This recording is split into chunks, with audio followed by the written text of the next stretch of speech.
Diversion politics లో భాగంగానే హరీష్ రావుకు నోటీసులు ఇచ్చారని, సింగరేణి టెండర్ల విషయంలో అవినీతి జరుగుతోందని కేటీఆర్ ఆరోపించారు. బొగ్గు స్కామ్ లో రేవంత్ బావమర్ది సృజన్ రెడ్డి కింగ్ పిన్ అన్నారు. బొగ్గు స్కామ్ లో కిషన్ రెడ్డి భాగస్వామ్యం ఉందని, అందుకే మౌనంగా ఉన్నారని ఆరోపించారు. 2 సంవత్సరాల నుంచి సాగదీస్తున్నాడు ఫోన్ ట్యాపింగ్. నేను ఇవాళ అడుగుతా ఉన్నా రేవంత్ రెడ్డిని, ఎందుకు ఒక్క అధికారి కానీ ఒక్క మంత్రి కానీ లేదా స్వయంగా హోంమంత్రి ముఖ్యమంత్రిగా ఉన్న ఈ రాష్ట్రంలో ఒక్క అఫీషియల్ ప్రెస్ మీట్ ఎందుకు ఉన్నదండి ఫోన్ ట్యాపింగ్ మీద? ఒక్కరు బయటకు వచ్చి ఎందుకు మాట్లాడరు? ఎన్ని రోజులు లీక్ల మీద బతుకుతావు? జరిగింది తప్పు అంటున్నావు, ఏం తప్పు జరిగింది చెప్పు. ఇంకెన్ని రోజులు లీక్ల మీద బతుకుతావు? ఎన్ని రోజులు లీకులు ఇచ్చుకుంటా ఫలానా వల్లదైంది, ఇదైంది, అల్లమైంది, బెల్లమైంది, పనికిమాలిన లీకులు తప్ప ఒక్క అధికారిక ప్రెస్ మీట్ ఈరోజు వరకు ఉందా?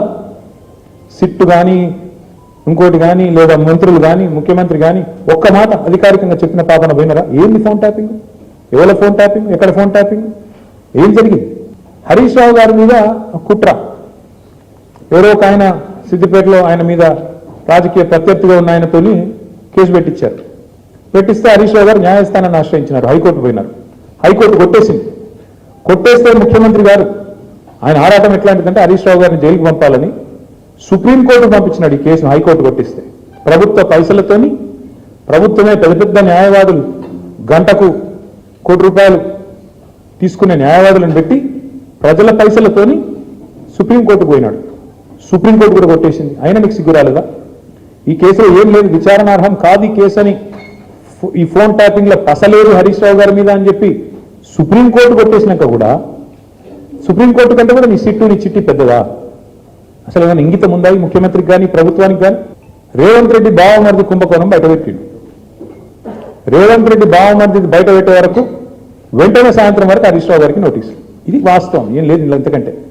నిజంగానే హరీష్ రావు గారు నిన్న చెప్పింది తప్పైతే, నిన్న ఉదయం ప్రెస్ మీట్లో హరీష్ రావు గారు చెప్పింది తప్పైతే సింగరేణి సంస్థను సంబంధిత అధికారులు బాధ్యులైన మంత్రి గారో లేదా ముఖ్యమంత్రి గారో ఈ పార్టీకి తప్పు వారు చెప్పింది ఇది వాస్తవం చెప్పాలి కదా.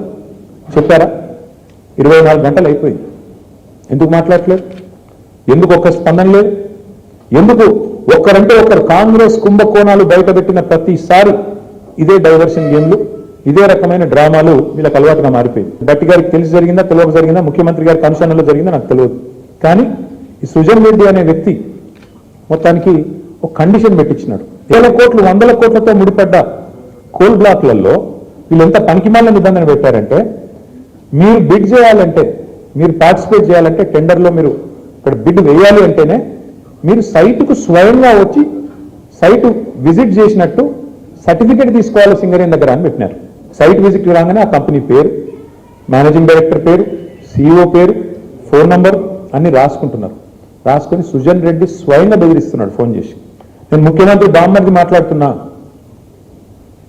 మీరు ఇందులో పాల్గొనొద్దు అని బెదిరిస్తున్నాడు. సూటిగా కిషన్ రెడ్డి గారిని భారతీయ జనతా పార్టీని అడుగుతా ఉన్నాడు, మీకు నిజంగానే ఈ పాపంలో ఈ దొంగతనంలో మీకు వాటా లేకపోతే, ఈ దొంగతనంలో మీరు భాగస్వాములు కాకపోతే మీరెందుకు స్పందిస్తలేరు?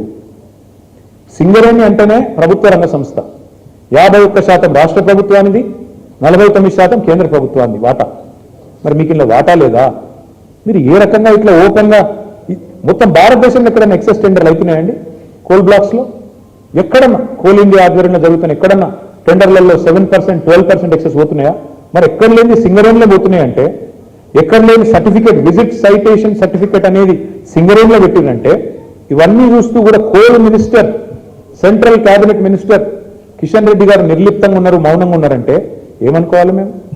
ఈయనకు కూడా ఇలా వాటాలు ముడుతున్నాయనా, ఇద్దరు కలిసి పంచుకుంటున్నారనా ఏమనుకోవాలి? మేము 1000 సీట్లు ఎదుర్కొంటాం, 1000 ఎన్ని వస్తే 1000. కానీ నేను రేవంత్ రెడ్డిని నేను అడుగుతున్నా, మరి మీ సంగతి ఏంది? అసలు ఇన్ని కుంభకోణాలు డైరెక్ట్గా బహిరంగంగా బద్దలవుతుంటే దాన్ని సీట్లు ఉండవా? అంతేందుకు నేను ఇంకోటి అడుగుతున్నా, మరి ఒక మీడియా సంస్థ ఏదో కథనం వేస్తే దాని మీద సిట్టేసి 3 జర్నలిస్ట్ని అరెస్ట్ చేసినావు కదా, మరి ఇంకో మీడియా సంస్థ చెప్తున్నది సేమ్ మాట చెప్పింది. ఇంకో మీడియా సంస్థ అయితే ఇంకా దారుణంగా మాట్లాడింది.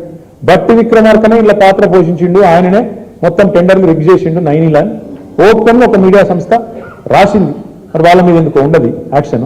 అందుబాటులో ఉండేది ఇళ్లకే పోతుండు కదా, ఇళ్లకే దండాలు పెడుతుండు కదా. కాలు మొక్కు వస్తుంది కదా, నా మీద మంచిగా రాయండి, నా దొంగతనం బయట పెట్టకుండ్రి, మీకు కూడా కొంత ఇస్తాను ఏమంటుండవు మరి నాకే మెరక, మీరు అడగాలి మీ మేనేజ్మెంట్లో.